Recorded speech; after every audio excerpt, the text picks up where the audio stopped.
This video is going to be a look at the Ravens' 2023 season with an eye towards the Week 1 opener against the Houston Texans tomorrow afternoon at 1 o'clock. And my focus with this video is going to be posing a question, trying to answer it myself, about who is the Ravens player with the most potential to impact the 2023 season. Now, the answer seems obvious, Lamar Jackson.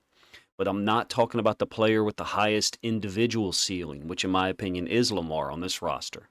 What I mean is, who is the player who, if they reach their highest potential, realistic potential, in 2023, that it could impact the Ravens' win total the most? Now, we know as Ravens fans, there's a lot of people out there who are like, your team's not winning 10, 11 games anyway. There's people who have these ridiculous takes. I don't even like the word takes at all. Or people who use that phrase, that word, but there's people who have the take that the Ravens aren't going to be a real good football team. I mean, those are generally non-Ravens fans, fans of other teams within our division who just don't hold a realistic appraisal or summary of the rival teams. Hopefully, we as Ravens fans are able to be realistic about other teams and our own. So this is a realistic look at which player, if they reach their highest potential in 2023, could help the Ravens go from winning 10 or 11 games to 13 or 14 across the regular season.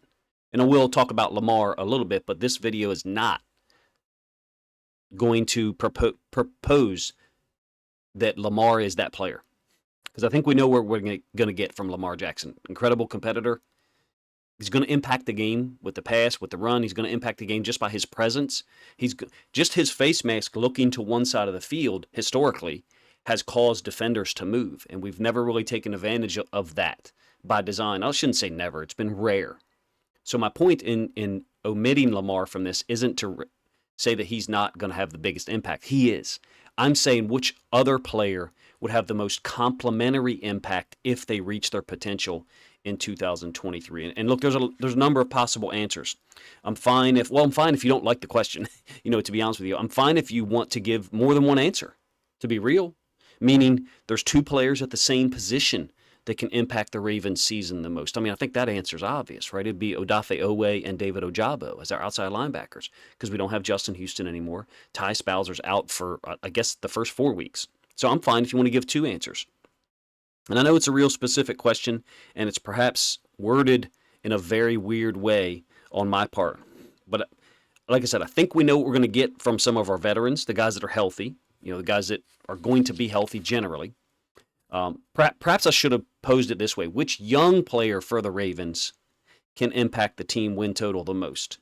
Which young player, if they get 50 to 70 snaps per game, they play to their potential, can cause this Ravens team to be a monster to deal with? And I'm not talking about complementary players. I'm talking about all the players you see, on the pics on the screen right now. Kyle Hamilton, Odafe Oweh, David Ojabo, Rashad Bateman, Tyler Linderbaum. Now, look, I will also mention OBJ. What if we get a better version of OBJ than the guy who played for the Rams in 2022? I think it's possible. I mean, I don't know. I don't really pay attention to all the noise, but the things that came out a couple of days ago about him having an ankle injury or whatever, I don't know the status of that, to be honest with you. So perhaps my commentary here is a little bit inaccurate and not reflecting that report. It seems like he's healthy to me. I thought he was a full participant in Friday's practice. You guys tell me if I'm wrong in the comment section. But if we get a better version of OBJ than what you saw with the Rams in 2021, I think I misspoke a minute ago and said 2022. If we get a better version of OBJ than the guy that won the Super Bowl and was performing well in the Super Bowl, clearly, I think that pushes this Ravens offense to new heights. I'm not putting Zay Flowers in here because I expect him to perform at a really high level. I just do. And we'll see, come week 1. In terms of Lamar Jackson, I think we know what we're going to get, as I mentioned earlier. We know what we'll see. The guy's going to make plays, incredible competitor. He's going to do what's asked of him, and he's there to win. I will never forget, I believe it was the Seattle game in 2019. I could be wrong. When there's video of Harbaugh coming over to Lamar and talking to him on the bench and saying, you don't care about stats. You just care about winning. And Lamar said, yeah, I care about my team. And Lamar was tired. I think he had just run for a touchdown down in the end zone. But I might be wrong. I think it was a 4th down. But in any case, that was a moment that showed me Lamar doesn't care about statistical impact. I don't think he does. And personally, I don't think we need him to have a larger statistical impact than he's had at times in the past for this Ravens offense. So what I'm referring to is I don't think we need him to be the guy that played against the Colts in 2021. 448 passing yards, 3 or 4 touchdowns, incredibly high completion percentage. I mean, we would take that. We would love to see that, right? All of us, because then it would shut up a whole bunch of people who talk about Lamar Jackson, and it would be enjoyable to see him play that well and see him, in that mindset. I don't think we need that guy to carry the entire offensive load anymore. I just don't. I think we've got so many people who can contribute, and I certainly don't think we need the guy who was utilized in a way that is like I'm thinking back to the Vikings game in 2021, where the Ravens won 34-31. So fine. J.K. and Gus didn't play in that game, obviously, because they were injured and out for the year. Lamar threw the ball 41 times, and he ran 21 times for 120 yards. So almost 400 total yards.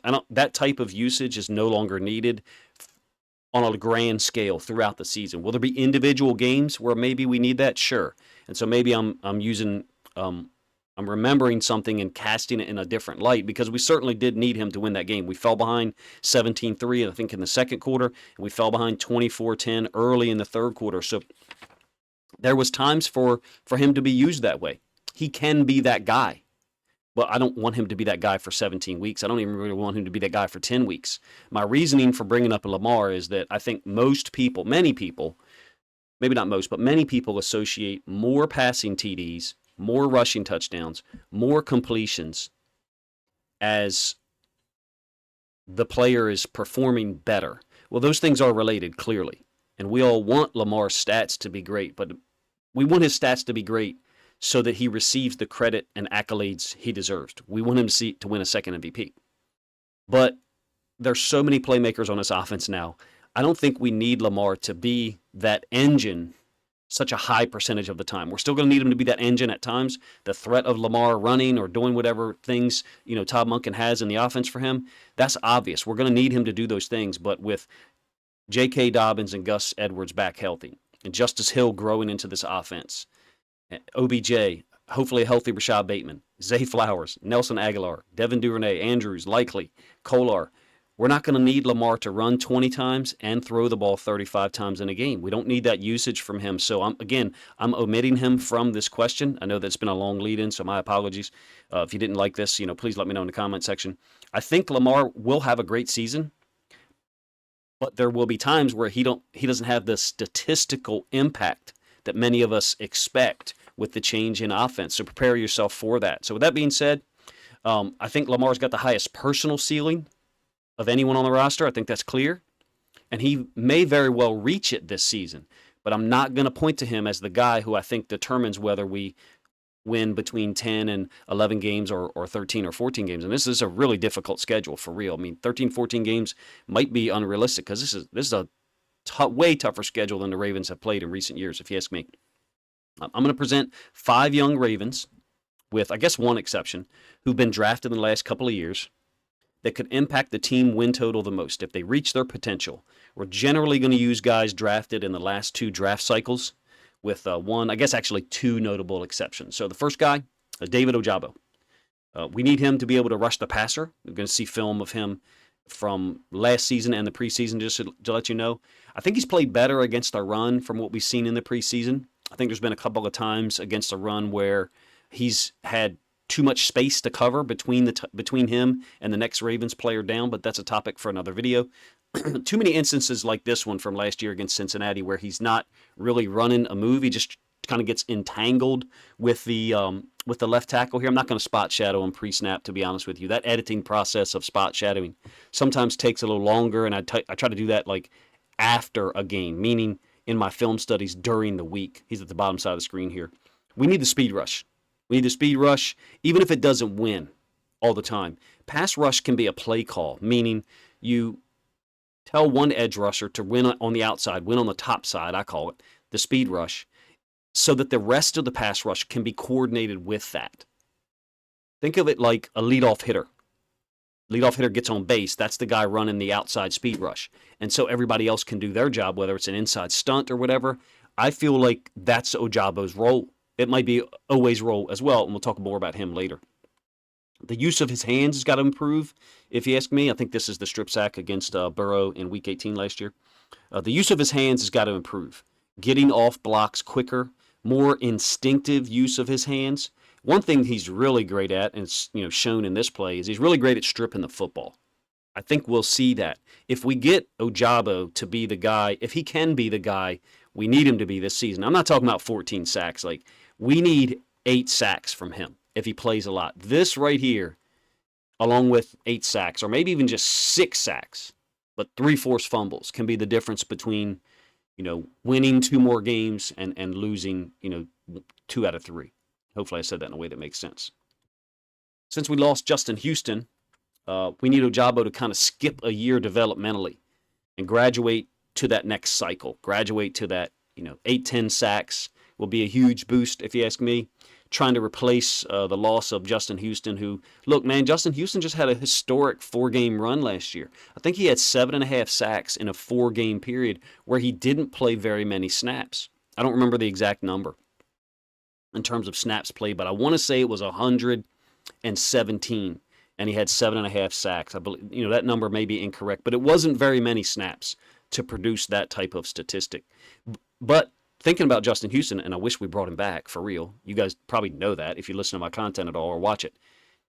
He had 9.5 sacks in 2022. It was a great season. But he also had, in the Ravens' last 7 games, Justin Houston only had a half a sack. Now, there was a couple games in there where his snap count was reduced, so he had less opportunities.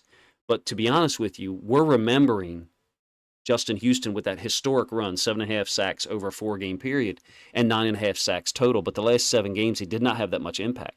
And that's not me turning on him because he's no longer a Raven. That's just reality. You can look at the stats and you can see that for yourself. It's factual. He had a half a sack in the last 7 games. We don't need Ojabo to do anything crazy, 8 sacks in a 4-game period. We just need him to give us 2.5 sacks every 6 weeks, something like that. All right, the next guy, Kyle Hamilton. This one's interesting for me because he surged in the middle or the back half of his rookie season in 2022, meaning he played better. He got more opportunities.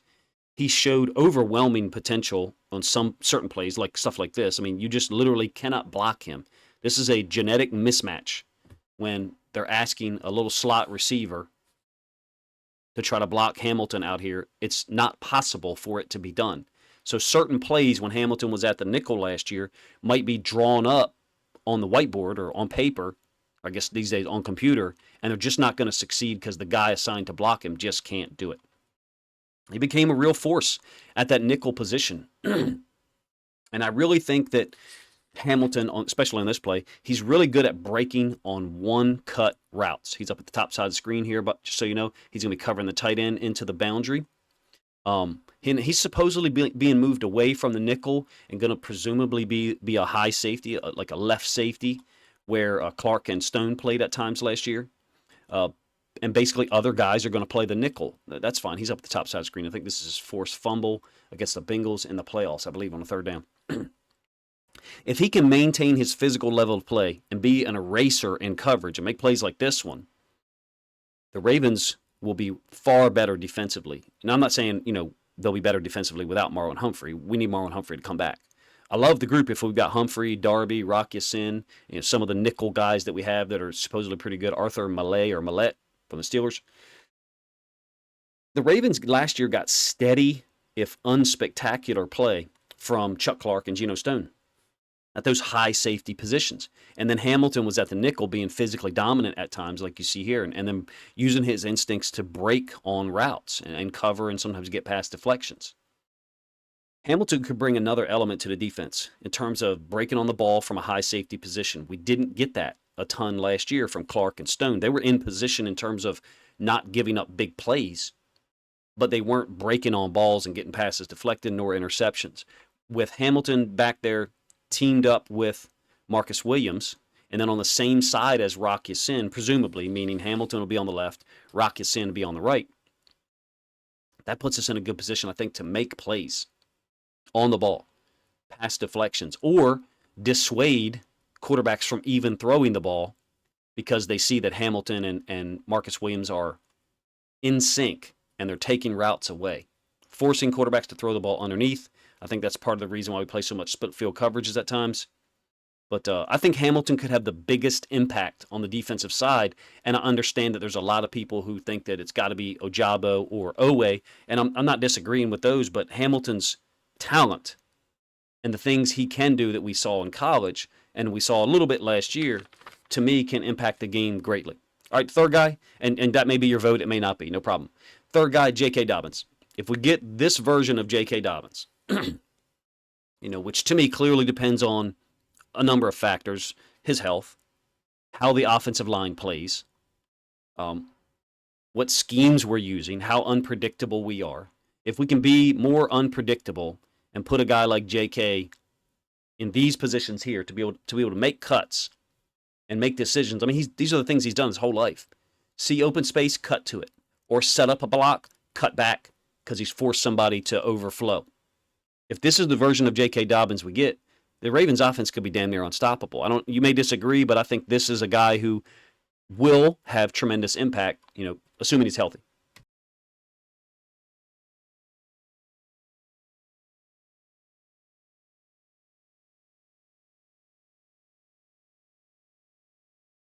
Now, I've gone on record as saying I see no reason why he wouldn't be healthy. He was healthy at the end of last year, but there was a time where he didn't practice in training camp. Now he's back. Week 1 against the Texans. I really don't care that he didn't practice 3 weeks ago or 4 weeks ago. As long as he's completely healthy and not putting himself at risk, and we're getting him in open space, I think he's going to be a problem. You can't play defense in a way that just leaves J.K. Dobbins a ton of space to run onto. I get it. We want to be sound against the pass. We want to play light boxes, quote unquote.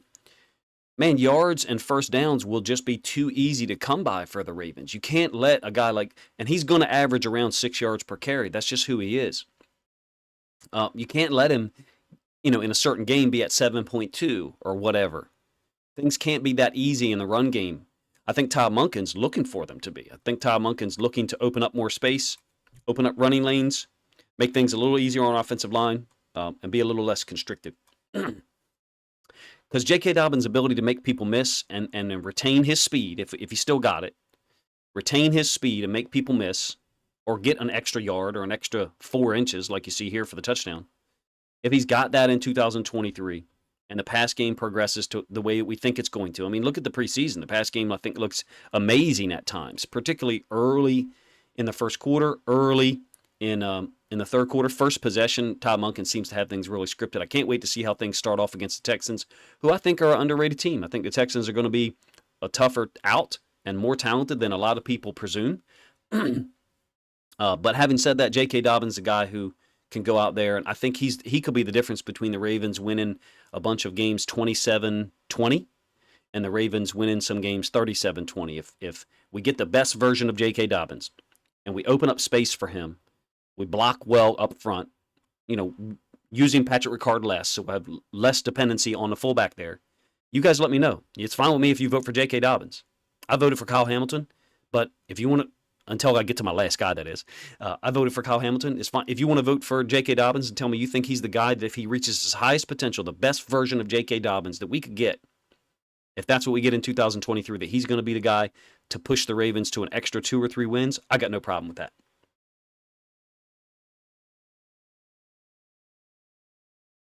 All right, really, I mean, what needs to be said? Odafe Oweh, guy who's played 2 years for the Ravens. He's made plays. There's film of him making plays. There's film of him making, in this case, highlight plays. You're going to get the end zone angle, too. This is a sack. Week 1 against the Raiders, 2021. I think he had 2.5 sacks in his first 3 games, something like that, but I may be misremembering that. We need him to be more consistent. Well, let me rephrase that. We need the production to be more consistent, regardless of how we feel about Justin Houston leaving, and I wanted him to be retained. Somebody's going to have to replace his 9.5 sacks somehow. Maybe that's not one person. Maybe it's like Moneyball. We replace him in the aggregate, all right? So maybe there's 2 guys who replace Oweh. Who replace Houston in terms of that 9.5 sacks. Oweh looks like a guy who can do it. To me, potentially, he looks like a guy who can do it. He's on the left-hand side of the screen here, this 2021 film. I'm going to give you some film from 2021 and 2022, just so you know.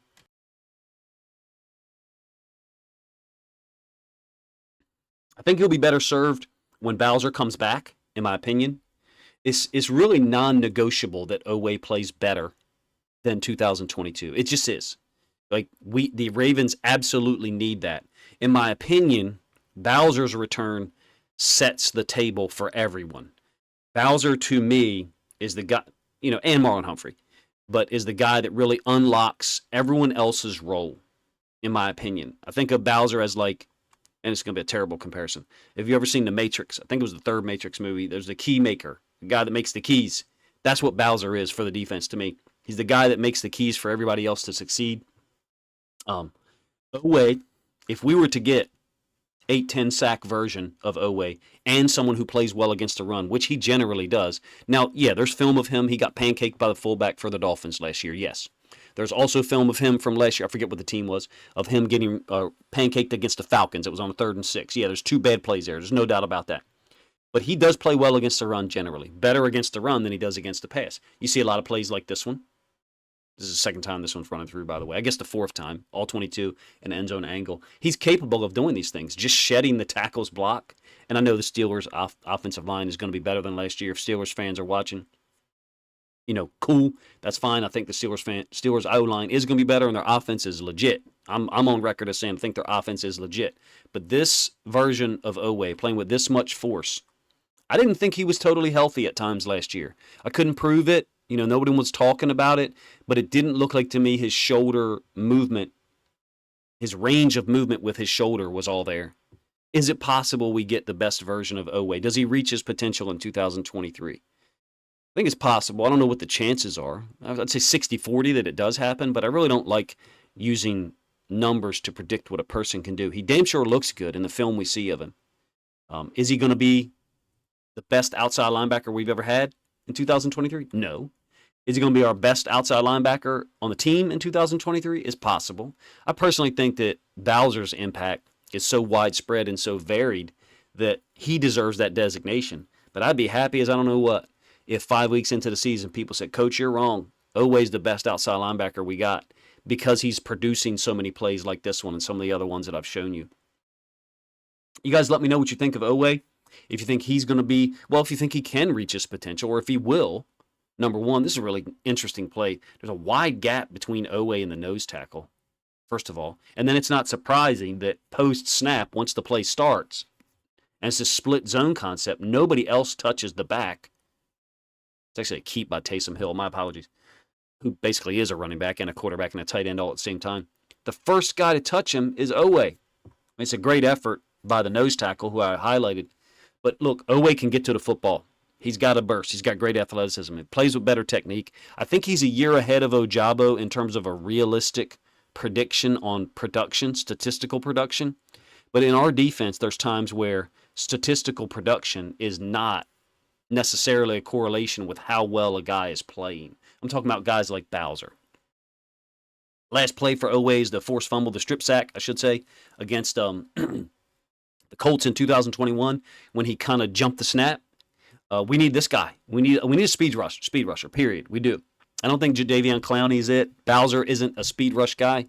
It's got to be Ojabo and or Oweh, in my opinion, someone who we can use to rush the passer off the edge and kind of set the rest of the table for the pass rush guys, like I referred to earlier with Ojabo, someone who's a leadoff hitter.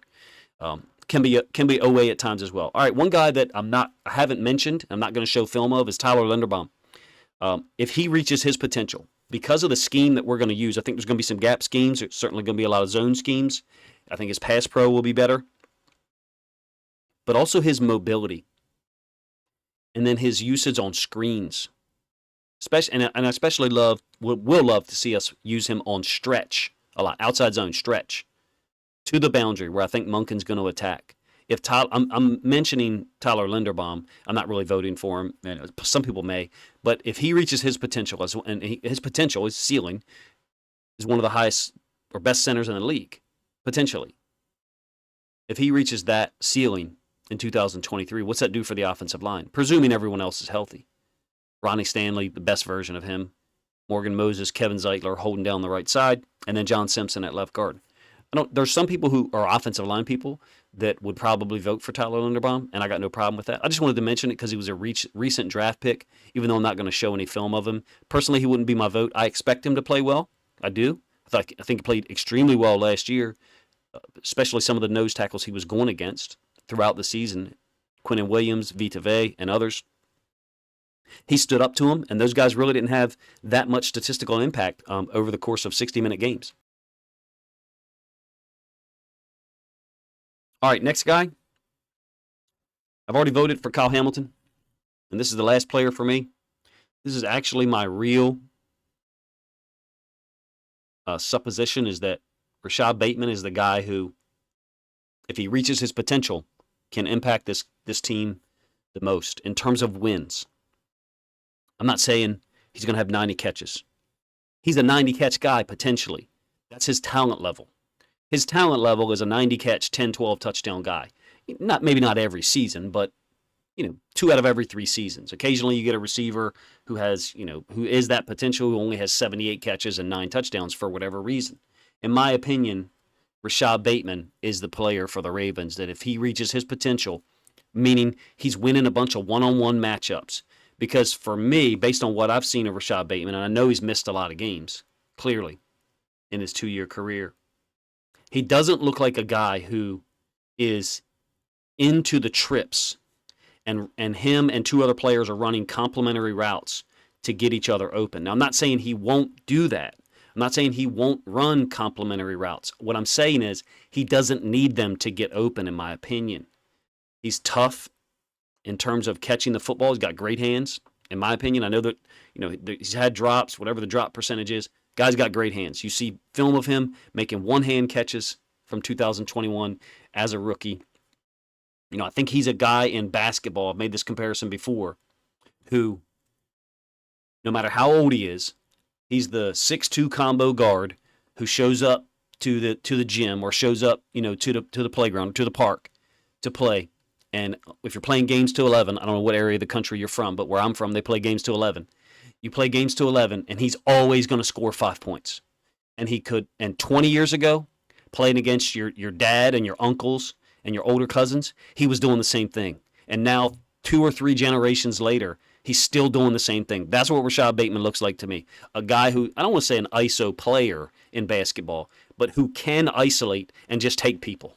And if you haven't played basketball and this comparison doesn't work for you, forgive me for that. But if you've played a lot of basketball, you know what I'm talking about. The guy that's on the other team who, if you're playing to 11, every game, he's going to score points. And if you're matched up against him, you're like, my pride says I just want to foul this guy 6 times. But he's such a cool dude, I don't want to foul him 6 times and make his day miserable.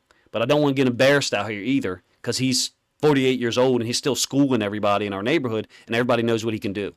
If you've grew up in a basketball town like I did, and you've played a lot of basketball, then you understand what I'm talking about. So maybe you don't. In a football sense, he's going to be the backside guy, and he is here. He can be the backside guy. OBJ can be that guy as well. But in my opinion, in 2023, the 3 guys that we have that are best served as the backside X is Bateman, Andrews, and Flowers. I don't think it's OBJ. He did those things in his career. I think OBJ is going to be a guy who plays in the slot a lot. He's a good outside receiver at this point, but I don't think he has the high ceiling potential that Bateman does, just to beat people's ass on a play-by-play basis, one-on-one. And if we get a guy who does that out of Bateman, I think this offense can just go to new heights, which we know it's going to. Well, I'm talking about efficiency, high catch percentage, high opportunities, and he'll get more opportunities if he's healthy and he plays and he gets targets. Well, the ball's going to be spread around a lot. We know that. There'll be certain games where Bateman only gets 5 targets. But in my opinion, he's the kind of guy who could get 5 targets. He could have 4 catches for 88 yards and 1 or 2 touchdowns. That type of player in this offense, that type of player last year would have had a huge impact. I think it's clear that when Rashad Bateman was healthy in 2022, this was a different Ravens offense. It just was. Look at the points per game. Look at Lamar's efficiency. So there's a correlation there, if you ask me. When Rashad Bateman was around in 2022, the offense looked different. Maybe we would have still ran a bunch of 22 personnel, but point is, Bateman would have been the backside guy, really causing people problems. This year, we're going to be more spread out, more 11 personnel, 12 personnel, which at times is going to morph into 11 personnel.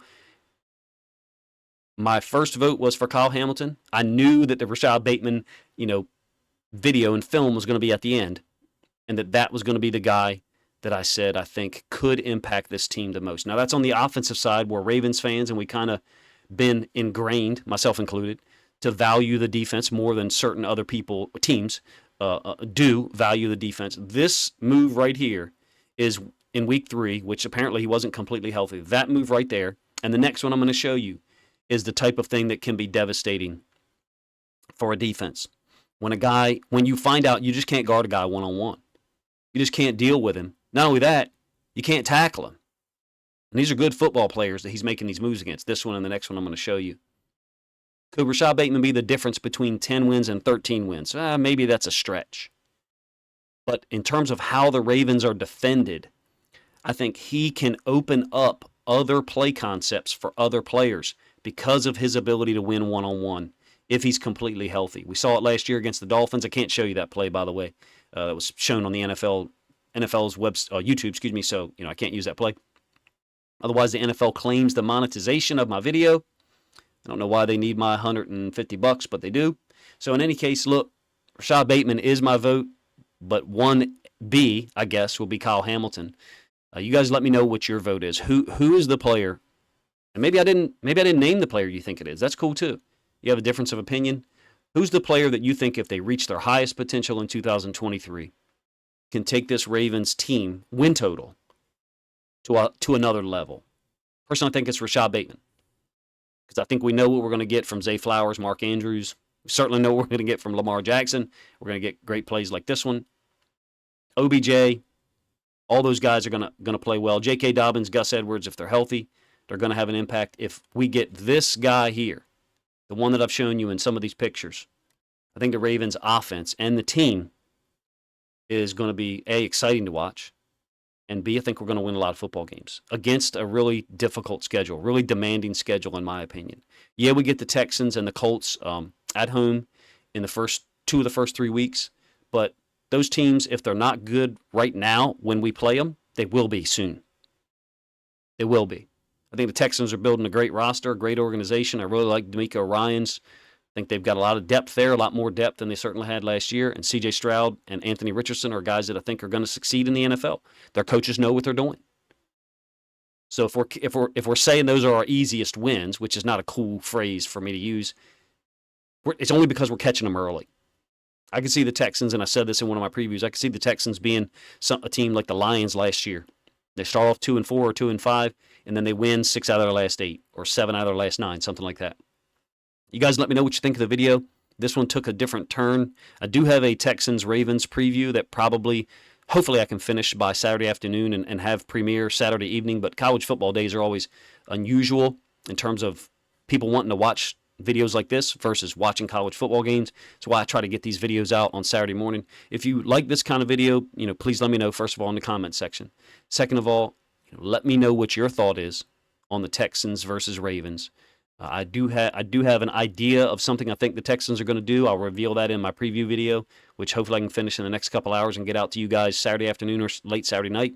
Appreciate you guys' time. If you enjoyed the video, please consider liking and subscribing if you haven't done so already. If you think other Ravens fans would enjoy this content, please consider grabbing a link to this video, sharing it on social media to help this content get more reach.